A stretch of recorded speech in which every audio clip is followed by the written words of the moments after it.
Hello my dear students, JEE mains ఎగ్జామ్లో from physics units and మెజర్మెంట్లో significant figures మీద questions అడిగే possibility ఉంటుంది. అందులో ఒక ఇంపార్టెంట్ కండిషన్ ఏంటి అని అంటే మల్టిప్లికేషన్ అండ్ డివిజన్కి ఒక రూల్ ఉంటుంది. అదేంటి అంటే result should reported as least number significant figures.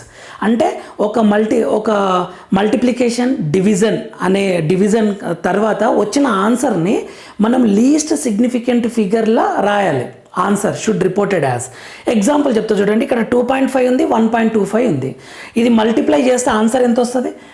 Answer వచ్చేసి 3.125 వస్తుంది.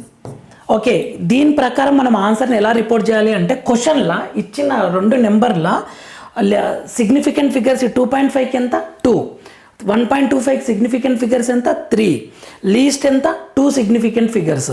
బట్ మనకు వచ్చిన ఆన్సర్లో ఎన్ని ఉన్నాయి? సిగ్నిఫికెంట్ ఫిగర్స్ 4 ఉన్నాయి, మొత్తం 4 ఉన్నాయి. దీన్ని 2 సిగ్నిఫికెంట్ ఫిగర్స్కి రౌండ్ ఆఫ్ చేయాలి.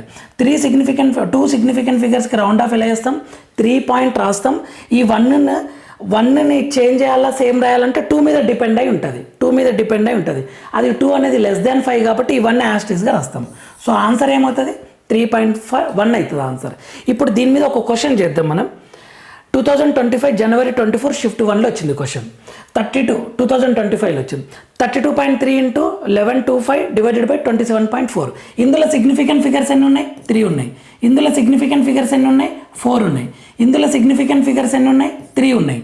ఆన్సర్లో ఎన్ని ఉండాలి? సిగ్నిఫికెంట్ ఫిగర్స్ 3 ఉండాలి. ఇందులో చూడండి ఆన్సర్లో 1 2 3 4 5 6 ఉన్నాయి. రాంగ్. ఇక్కడ చూడండి 1 2 3 ఉన్నాయి. ఈ టర్మినల్ 0 సిగ్నిఫికెంట్ ఫిగర్ కాదు, ఎందుకంటే డెసిమల్ పాయింట్ లేదు. సో ఆన్సర్ ఏమవుతుంది? సెకండ్ ఆప్షన్ అవుతుంది. ఇలా మనం చేయొచ్చు. దీని ఫుల్ వీడియో ఉంటుంది, అన్ని రూల్స్ ఎక్స్ప్లెయిన్ చేసాను. కింద మీకు లింక్ కింద ఇలా ఉంటుంది, దాన్ని క్లిక్ చేసి మీరు ఫుల్ వీడియో చూడండి. Thank you for watching. Next వీడియోలో మనం మళ్ళీ కలుద్దాం.